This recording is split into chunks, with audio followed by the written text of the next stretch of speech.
Assalamualaikum warahmatullahi wabarakatuh. Di video ini saya akan menjelaskan mengenai modul 9 penyelesaian audit praktikum audit pada PT Sugus.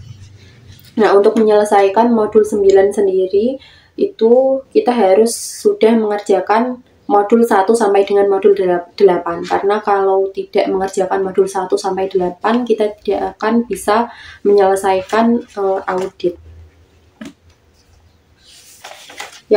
Untuk yang pertama yang harus dikerjakan adalah halaman 132 pada buku 2. Nah, itu terdapat kolom tabel daftar jurnal koreksi dan reklasifikasi tahun 2018 pada PT Sugus. Nah, ini bisa diisi menggunakan jurnal-jurnal koreksi atau adjustment yang sudah kita buat sebelumnya berkaitan dengan modul 2 sampai dengan modul 8. Nah, untuk pada modul 2 sendiri itu yang pertama ada penerimaan piutang dari PT Wahana Kas di debit sebesar 1.500.000, kemudian ada piutang usaha di sebelah kredit sebesar 1.500.000. Kemudian yang kedua masih ada pada modul 2 halaman 24 penjualan kepada PT Sejahtera. Itu jurnalnya adalah penjualan di sebelah debit sebesar 20 juta, kemudian PPN keluaran di sebelah debit sebesar 2 juta. Untuk kreditnya adalah piutang usaha sebesar 22 juta. Kemudian yang selanjutnya penerimaan piutang dari PT Zebra Pratama. Itu ada piutang usaha dari PT Zebra Pratama di sebelah debit sebesar 15 juta, kemudian ada kredit piutang usaha dari PT Lestari sebesar 15 juta. Selanjutnya, perusahaan belum mencatat atas penerimaan piutang dari PT Zahira senilai 400.000. Nah, ini kita harus mendebit akun kas sebesar 400.000, kemudian kita harus mengkredit akun piutang usaha sebesar 400.000. Selanjutnya adalah perusahaan belum mencatat piutang yang tidak dapat ditagih dari PT Orientasi sebesar 11 juta karena pilot. Nah, kita harus mendebit akun piutang tak tertagih sebesar 11 juta, kemudian kita harus mengkredit akun piutang usaha sebesar 11 juta. Kemudian selanjutnya yang nomor 6, perusahaan belum mencatat penerimaan piutang dari PT Tempo yang dibawa kabur oleh salesman PT Sugus. Nah, untuk itu kita harus mendebit akun piutang lain-lain sebesar 15 juta dan kita harus mengkredit akun piutang usaha sebesar 15 juta. Yang ketujuh, PT Krakatau terjadi double entry atas penjualan pada tanggal 28 bulan 12 tahun 2018 sebesar 11 juta. Nah, untuk itu karena terjadi double entry atau pencatatan yang double, ini kita harus mendebit akun penjualan sebesar 10 juta dan PPN keluaran sebesar 1 juta. Kemudian kita harus mengkredit akun piutang dagang sebesar 11 juta. Nah, ini ada pada halaman 39. Selanjutnya terjadi kurang catat atas penjualan kepada PT Usaha Lancar. Kita harus mendebit akun piutang dagang sebesar 100 juta 98.000. Kita harus mendebit akun piutang dagang sebesar 198 juta. Kemudian kita harus mengkredit akun penjualan dan PPN keluaran. Untuk penjualan itu sebesar 180 juta dan PPN keluaran sebesar 18 juta. Selanjutnya yaitu jurnal koleksi yang ada pada modul 3. Yang pertama itu ada pengeluaran 1000 kilo Rukovin SP 1000 untuk promosi belum dilakukan pencatatan. Nah, kita harus mendebit akun beban promosi sebesar 15.910.000. Kemudian kita harus mengkredit akun persediaan barang jadi sebesar 15.910.000. Ini ada pada modul 3 halaman 51. Kemudian yang selanjutnya kurang catat upah buruh pabrik untuk bagian produksi 377 sebesar 15 juta. Nah, untuk itu kita harus membuat jurnal tenaga kerja langsung di bagian debit sebesar 15 juta, kemudian beban yang masih harus dibayar di bagian kredit sebesar 15 juta. Kemudian kita harus mendebit akun persediaan barang dalam proses sebesar 15 juta dan mengkredit akun tenaga kerja langsung sebesar 15 juta. Ini juga ada pada halaman 53 yang ada pada modul 3. Selanjutnya itu terjadi selisih bahan baku polivinil sebanyak 90 kg yang disebabkan karena barang tersebut itu mengalami kebakaran. Kemudian kita harus mendebit akun beban lain-lain sebesar 1.350.000 dan kita harus mengkredit akun persediaan bahan baku sebesar 1.350.000. Yang ke-12, terjadi selisih bahan baku PS yang disebabkan pembelian dari PT Delia belum dilakukan pencatatan sebanyak 500 kg dengan total harga 8.800.000. Nah, untuk itu kita harus jurnal yang harus dibuat yaitu persediaan bahan baku di sebelah debit yaitu sebesar 8 juta dan PPN masukan sebesar 800.000 di sebelah debit. Kemudian utang usaha di sebelah kredit sebesar 8.800.000. Ini juga masih ada pada modul 3 halaman 55. Selanjutnya yaitu terjadi selisih bahan penolong karton box sebanyak 1.000 pieces yang disebabkan oleh karena rusak terendam banjir. Nah, ini kita harus membuat jurnal beban lain-lain di sebelah debit sebesar 11 juta dan persediaan bahan penolong 11 juta di sebelah kredit. Nah, ini ada pada halaman 57. Kemudian perusahaan kurang catat atas pembayaran utang kepada PT Berkat senilai 990.000. Nah, utang usahanya ini sebesar 990.000 di bagian debit dan di sebelah kredit bank, yaitu besarannya 990.000. Kemudian perusahaan belum mencatat pembelian bahan baku PS dari PT Delta senilai 8.800.000. Persediaan bahan bakunya ini di sebelah debit sebesar 8 juta, PPN masukan di sebelah debit sebesar 800.000. Kemudian utang usaha ini di sebelah kredit sebesar 8.800.000. Ini ada pada modul 3 halaman 61. Untuk yang selanjutnya ini masih ada banyak jurnal-jurnal koreksi. Nah, itu merupakan semua rangkuman yang ada yang sebelumnya itu sudah kita kerjakan yang ada pada modul 2 sampai dengan modul 8. Nah, itu ditulis semuanya, dirangkum di bagian jurnal koreksi dan reklasifikasi pada modul 9. Nah, untuk jurnal-jurnalnya ini bisa dilihat. Kemudian setelah kita membuat jurnal koreksi, merangkum daftar jurnal koreksi dan reklasifikasi, kita harus mengerjakan tahap yang berikutnya, yaitu terkait dengan informasi yang mendukung pos-pos laporan keuangan. Nah, pos-pos ini akan membantu kita dalam mengisi laporan keuangan yang ada pada halaman-halaman berikutnya.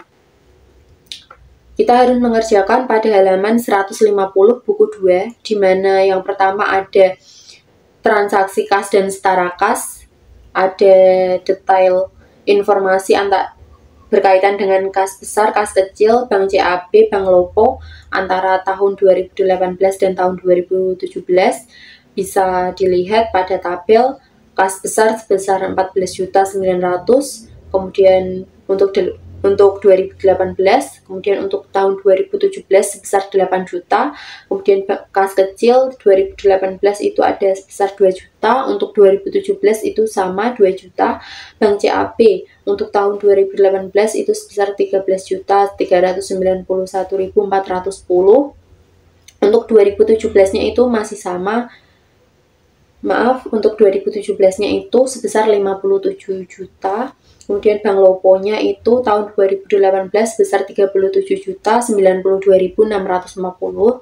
Untuk 2017-nya itu hanya ada 695.350. Untuk totalnya untuk tahun 2018 itu sebesar 67.384.050 rupiah untuk kas dan setara kas. Kemudian untuk tahun 2017 totalnya adalah sebesar 67.695.350. Kemudian untuk akun aset lancar yang dibatasi penggunaannya, ini terdapat informasi PT Bank CAB Jakarta. Nah, untuk 2018 sendiri itu ada 1.450.000.000, untuk 2017 itu 1 miliar. Selanjutnya yaitu ada akun investasi pada saham. Nah, ini ada saham yang diperdagangkan, ada PT Gudang dan ada PT Garam. Kemudian yang pada tahun 2018 itu PT Gudang terdapat 167.500.000. Untuk 2017-nya itu globalnya 200 juta. Untuk PT Garam itu tahun 2018 102 juta. Jadi jumlah investasi pada saham pada tahun 2018 itu sebesar 269.500.000. Kemudian untuk tahun 2017 itu antara PT Gudang dan PT Garam, saham yang diperdagangkan ini totalnya adalah sebesar 200 juta. Kemudian untuk akun piutang usaha pada pihak ketiga pada tahun 2018 itu sebesar 12.673.240. Untuk tahun 2017-nya 8.497.922.298. Selanjutnya yaitu terkait dengan akun persediaan. Nah, ini ada persediaan barang jadi, ada barang dalam proses, bahan baku, kemudian bahan pembantu.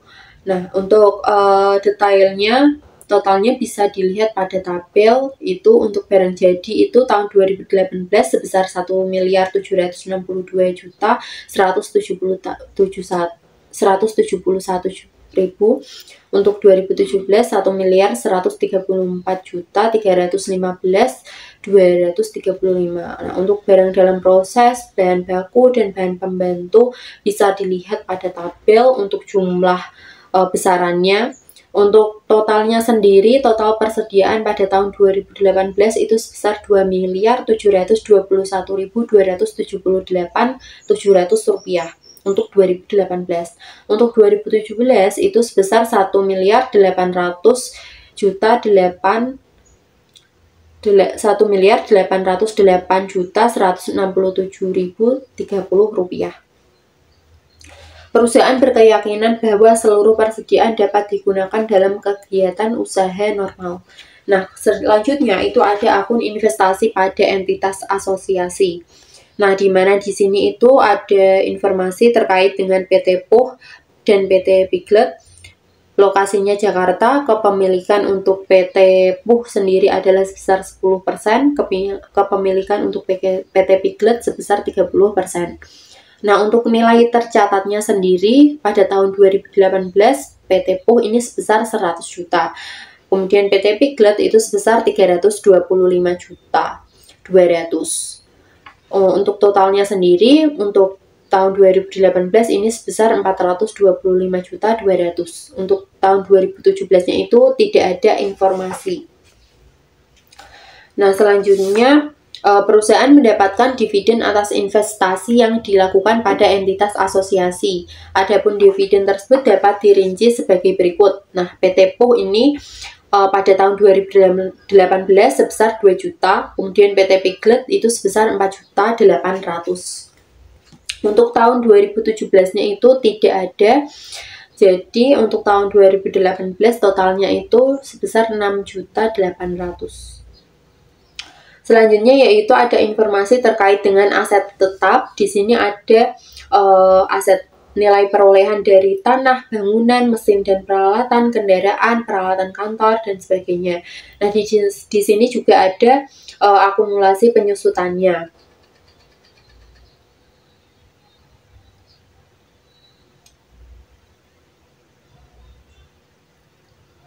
Di sini juga ada nilai buku untuk tanah, bangunan, mesin dan peralatan, kendaraan, peralatan kantor. Selanjutnya bisa dilihat sendiri pada tabel itu tertera kalau saldo awal sekian, kalau ada penambahan ya berarti bertambah dan menjadi saldo akhir. Selanjutnya yaitu ada utang usaha. Utang usaha pada pihak ketiga di sini pada tahun 2018 itu ada sebesar 1.276.926.100 rupiah. Kemudian pada tahun 2017 ini ada sebesar 1.068.203.500 rupiah. Kemudian untuk pada akun perpajakan ini pada utang pajak terdiri dari PPh pasal 21, PPh pasal 23, PPh pasal 25 dan PPh pasal 29. Kemudian ada pajak pertambahan nilai. Untuk PPh pasal 21 pada tahun 2018 ini sebesar Rp60.250.000. Untuk PPh pasal 23-nya itu sebesar Rp400.000. Kemudian untuk PPh pasal 25 dan 29 ini sebesar Rp625.627.892. Kemudian untuk PPN atau pajak pertambahan nilai ini sebesar Rp17.806.503. Kemudian untuk 2017 sendiri untuk PPh 21-nya sebesar Rp6.977.923. Untuk PPh pasal 23-nya itu tidak ada. Untuk PPh pasal 25-nya itu 110.881.200. Untuk PPh 25 dan 29-nya itu sebesar 110.881 ini 200. Untuk PPN atau pajak pertambahan nilainya pada tahun 2017 sebesar 15.894.624. Kemudian selanjutnya ini ada informasi mengenai perhitungan pajak penghasilan. Ini bisa dilihat pada tabel, ada laba sebelum pajak, pajak penghasilan badan, koreksi fiskal, kemudian ada biaya yang tidak dapat dikurangkan, ada kredit pajak.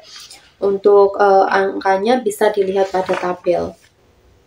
Selanjutnya yaitu mengenai beban pajak penghasilan, di mana ada dua akun yaitu pajak penghasilan final dan ada pajak penghasilan non final. Nah, pajak penghasilan final pada tahun 2018 ini adalah sebesar 3.200.000 untuk tahun 2018. Untuk tahun 2017-nya itu tidak ada. Kemudian pada tahun 2018 untuk pajak penghasilan non finalnya ini sebesar 1.047.877.892.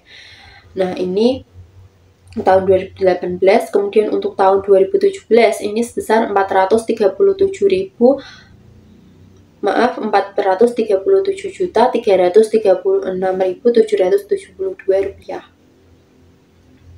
Nah, selanjutnya itu ada utang bank. Nah, utang bank ini ada utang jangka pendek dan ada utang jangka panjang.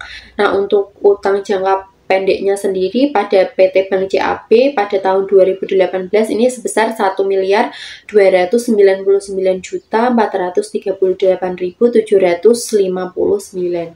Untuk tahun 2017-nya itu sebesar 883.304.163. Kemudian untuk utang bank jangka panjangnya sendiri untuk tahun 2018 adalah sebesar 10.175.357.444. Nah, untuk tahun 2017 ini utang jangka panjangnya itu sebesar 8.235.352.644. Nah, untuk jumlah total dari utang jangka pendek dan jangka panjangnya sendiri pada tahun 2018 adalah sebesar 11.474.796.203. Untuk 2017-nya itu sebesar 9.118.656.807 rupiah. Selanjutnya itu ada modal saham, Di sana ada pemegang sahamnya itu PT SWAT dan PT TAPE serta Ibu Melinda. Di mana PT SWAT ini jumlah sahamnya sebesar 500 lembar dengan persentase kepemilikan sebesar 50% dengan nilai nominal sebesar 1.110 juta. Kemudian untuk PT TAPE jumlah sahamnya 450 lembar, persentase kepemilikan 45% dengan nominal sebesar 989 juta. Kemudian untuk Ibu Melinda untuk jumlah sahamnya sebesar 50 lembar, persentase kepemilikan sebesar 5%. Untuk nilai nominalnya itu sebesar 111 juta. Dari informasi tersebut, keseluruhannya total nominal modal saham adalah sebesar 2.220 juta. Selanjutnya ada informasi mengenai beban pokok penjualan, di mana di sini ada informasi dari beban pokok penjualan pada tahun 2018 dan 2017. Di sini diuraikan bahan baku dan penolong yang digunakan. Ada persediaan awal sebesar 334.871.495 pada tahun 2018. Kemudian pada tahun 2017 ada 400.371.535. Nah,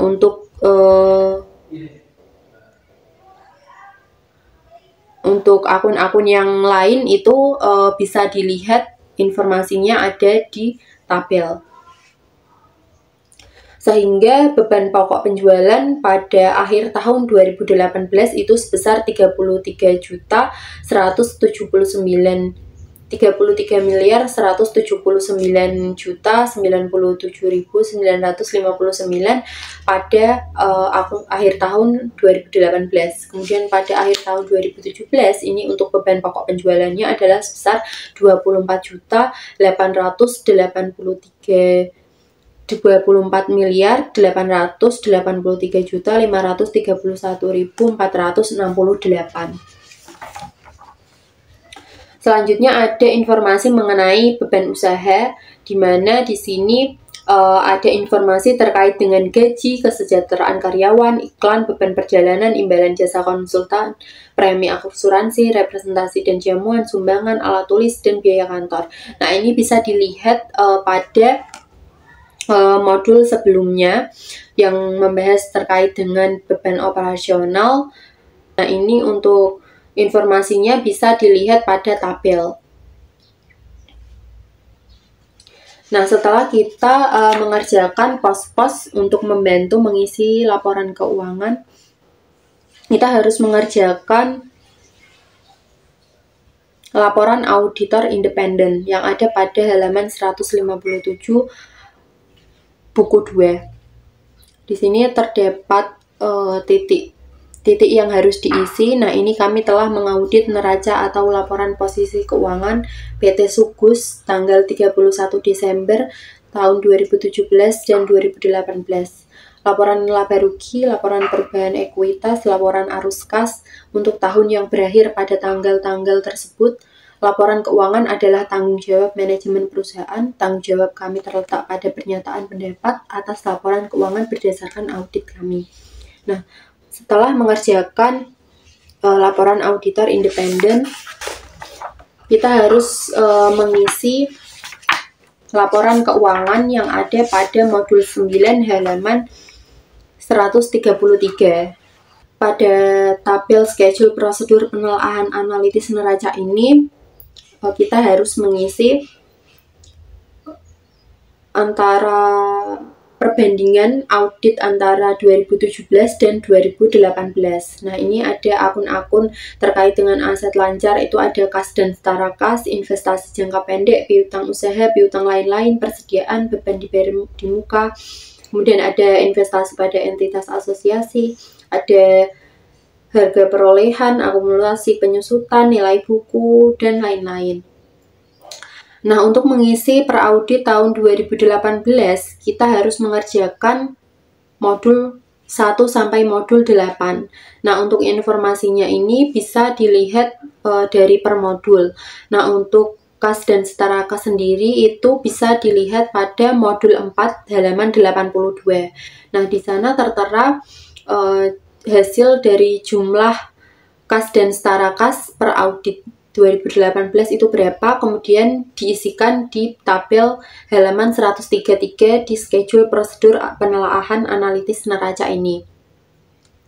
Kemudian untuk kenaikan atau penurunan di bagian besarannya ini, cara hitungnya per audit 2018 dikurangi dengan per audit 2017, kemudian menghasilkan nominal berapa, dan untuk persennya ini adalah per audit tahun 2018 dikurangi dengan per audit 2017 dibagi dengan per audit 2017. Nah, contohnya ini di sini akun kas dan setara kas pada audit 2018 sebesar Rp67.384.050, kemudian untuk per auditnya Rp67.695.350. Nah, ini per audit 2018 dan 2017 ini dikurangi sehingga hasilnya adalah negatif sebesar Rp311.300. Jadi kenaikannya itu sebesar 0,45%. Nah, untuk akun-akun yang lainnya ini caranya sama. Untuk investasi jangka pendek bisa dilihat pada modul 4 halaman 92. Untuk piutang usaha bisa dilihat pada modul 2 halaman 23. Ini di sini sudah ada rincian sumber dari informasinya. Nah, setelah kita mengerjakan ARP 2.1, kita harus mengerjakan ARP 2.2, di mana ini menyangkut mengenai kewajiban dan ekuitas. Kewajiban jangka pendek ini ada sebesar 200 juta untuk tahun 2018 dan 2017 sama 200 juta, jadi tidak terdapat kenaikan, jadi persentasenya adalah 0. Nah, untuk cara hitungnya itu sama seperti tadi, per audit 2018 dikurangi per audit 2017 itu menghasilkan nominal berapa, ditulis dalam kolom RP. Kemudian untuk yang persentase ini berasal dari per audit 2018 dikurangi dengan per audit 2017 dibagi dengan audit 2017.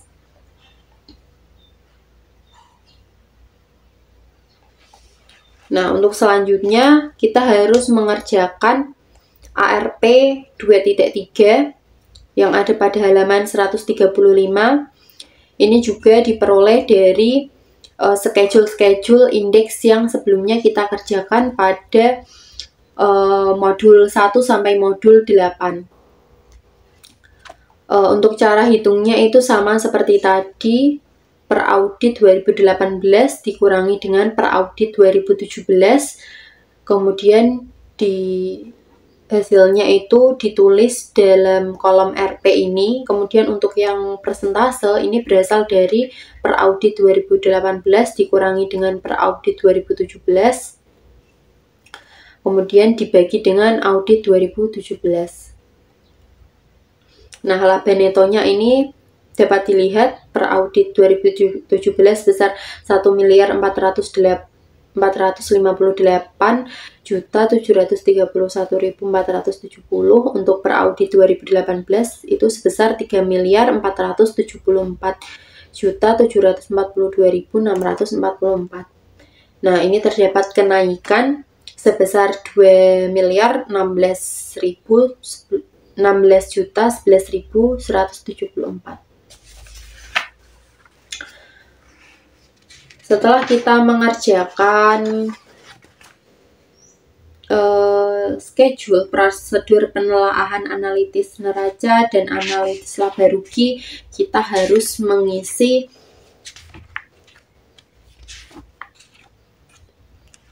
kita harus membuat neraca yang ada pada halaman 142. Nah, informasi-informasi yang ada pada neraca ini tinggal menyalin informasi yang berada pada prosedur analitis penelaahan neraca tadi yang sebelumnya kita kerjakan. Nah, ini tinggal menyalin angkanya saja, ditaruh di bagian sini 2018, ditaruh di 2018, 17 ditaruh di 2017. Untuk caranya itu tinggal disalin. Kemudian untuk selanjutnya yaitu kita harus membuat laporan laba rugi. Nah, laporan laba rugi ini juga sama, tinggal menyalin yang ada pada schedule prosedur analitis mengenai laporan laba rugi tadi yang sebelumnya telah kita kerjakan.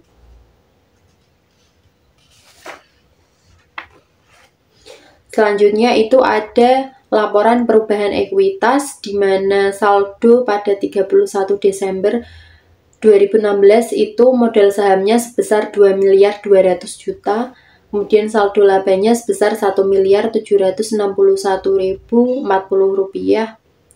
1.761.040.864. Untuk totalnya adalah sebesar 3.991.040.861 untuk tahun 2016. Kemudian untuk laba netonya ini sebesar 1.458.731.740 rupiah untuk saldo laba pada tahun 2016. Untuk jumlahnya ini sebesar 1.458.731.740. Nah, untuk saldo laba untuk saldo 31 Desember 2017 ini untuk modal sahamnya itu sama seperti 2016 yaitu sebesar 2.200.000.000. Kemudian untuk saldo laba ini bisa dilihat besarannya yang ada pada tabel. Untuk laba neto juga ini sudah tertera informasinya. Kemudian selanjutnya pada saldo 31 Desember 2018 ini modal sahamnya sebesar 2.200.000.000, saldo labanya 6.974.924.978, sehingga totalnya adalah sebesar 8.874.924.978. Nah, yang selanjutnya itu kita harus mengerjakan laporan arus kas PT Sukus, di mana di sini tertera informasi arus kas dari aktivitas operasi, arus kas neto yang diperoleh dari aktivitas operasi, kemudian arus kas dari aktivitas investasi, arus kas neto yang digunakan untuk aktivitas investasi, arus kas dari aktivitas pendanaan, dan aset kas neto yang digunakan atau diperoleh untuk aktivitas pendanaan. Kemudian di sini menghasilkan hasil penurunan atau kenaikan neto kas dan setara kas, sehingga kita pada akhir pengerjaan ini kita dapat mengetahui kas dan setara kas pada awal tahun dan akhir tahun pada tahun 2018 dan 2017.